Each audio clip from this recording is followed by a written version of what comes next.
देखो, किसान महापंचायत का यहाँ पे जो सबसे बड़ा इशू चल रहा है ये है बिजली अमेंडमेंट बिल, जो दिल्ली में 13 महीने आंदोलन चला। भारत सरकार ने कहा था कि हम इसको नहीं लेकर आएंगे, लेकिन उसका असर जिलों में देखने को मिल रहा है।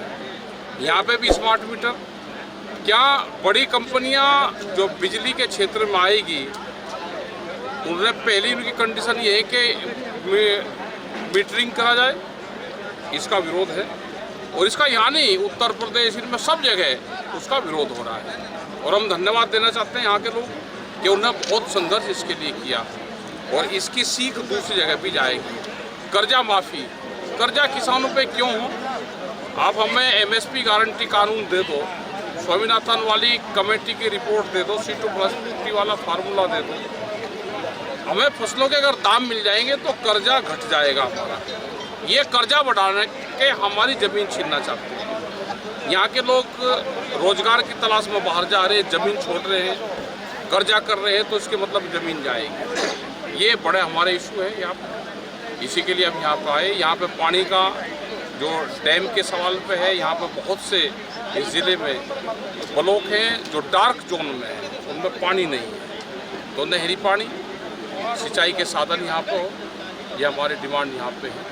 और जिस तरह से प्रशासन, सरकार और प्रशासन दोनों मिलकर किसान आंदोलन को दबाने का काम कर रहे हैं। जो लोग आंदोलन करते हैं उनको जेल भेजने का काम कर रहे हैं। माइनिंग का जिस तरह से यहाँ पे अवैध खनन चले हुए हैं, इन सब पे रोक लगे। जंगल जमीन बचेगी तो ये देश बचेगा, पर्यावरण बचेगा। आदिवासियों के जो अत्याचार हो रहे हैं उनके ऊपर, उसकी लड़ाई हम सब लोग। यहाँ तो ग्रीन बेल्ट है पूरी, सबसे ज़्यादा हाईएस्ट राइस यहाँ पे पैदा होता है। उसके बाद भी किसान गरीब है क्योंकि उसको फसलों के दाम नहीं। अगर उसको भी रेट ठीक मिले और देश में एमएसपी गारंटी कानून लागू हो जाए तो यहाँ के किसान का भी भला होगा। कितना मिलना? लेकिन हमको आप जिस तरह से दूसरी फसलों के दाम बढ़े उसी हिसाब से दे दो। अभी पहले जो रिपोर्ट देश में आई उसके आधार पर दे दो। एमएसपी के कम पे खरीद व्यापारी ना करें, वो कानून बना दो। ये एक फसल का नहीं, बहुत सी जो फसलें हैं उन सब पे आप ही रहें। आने वाले दिन में आपका क्या बड़े आंदोलन होंगे? अभी हमारी संयुक्त मोर्चे के हमारे सब लीडर हैं और बड़ी पंचायतें मीटिंगें पूरे देश भर में हमारी चली हुई है, ये करेंगे। और एक वैचारिक क्रांति देश में है। आज ये सरकार कोई हो, जब वो स्पीच देती है तो किसान का नाम देती है। आज हम यहाँ पे भी आए तो यहाँ पे भी किसान संयुक्त मोर्चे को लोग जानते हैं, दिल्ली के आंदोलन को जानते हैं, तो यहाँ पर सब लोग जानते हैं। पंचायत है कि एक जगह एक उद्देश्य को लेकर भीड़ इकट्ठा करना। किसान और जो मजदूर हैं वे एक जगह आए और अपनी बात हमसे साझा करें, हम उनको अपनी पूरे देश और दुनिया की बात उनको बताएं, उसके लिए आंदोलन खड़ा करें। अपनी बात सरकारों को अपनी भाषा में अपनी बात कहना, यही पंचायत ने इनको सिखाया। वार्ता अब ये है कि जिस तरह से इनका संगठन है, संगठन को मजबूत रखें, जो संयुक्त किसान मोर्चा है उसके साथ में जुड़े और अपने संगठन को यहाँ पर मजबूत रखें। अधिकारियों से अपनी भाषा में, अधिकारियों से लिखित में अपनी बात कहें। और हम यहाँ की सरकार से भी चाहेंगे कि जैसे उत्तर प्रदेश और कई स्टेट में हर महीने के तीसरे बुधवार को सारे अधिकारी बैठते हैं, डीएम बैठते हैं और किसानों की पंचायत लगती है।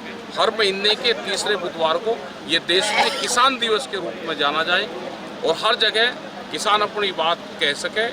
एक महीने में एक दिन किसान और अधिकारी एक टेबल पर बैठेंगे तो बहुत समस्याओं का समाधान हो जाएगा। आंदोलन से होगा, किसानों की सुनवाई डबल इंजन वाली सरकार से नहीं होगी। ये तो ठग ठगू की सरकार है, पूंजीवाद की सरकार है।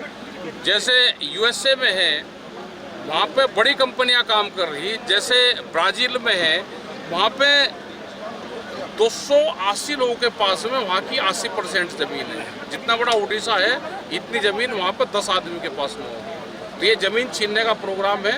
सरकार ये पूंजीवाद की सरकार है, सरकार से कोई वो करने की ज़रूरत नहीं कि सरकार हमको कुछ देगी। आंदोलन और संगठन बनाकर रखना पड़ेगा, अपनी ज़मीन बचाने के लिए आंदोलन करने पड़ेंगे, नशा मुक्ति का अभियान चलाना पड़ेगा, अपने बच्चों को पढ़ाना पड़ेगा। और हमको जो दूसरी संस्थाएं उनसे बातचीत करनी पड़ेगी, जैसे यहाँ पे एडवोकेट हैं, टीचर्स हैं, जो यूथ है उसको संगठन से जोड़ना।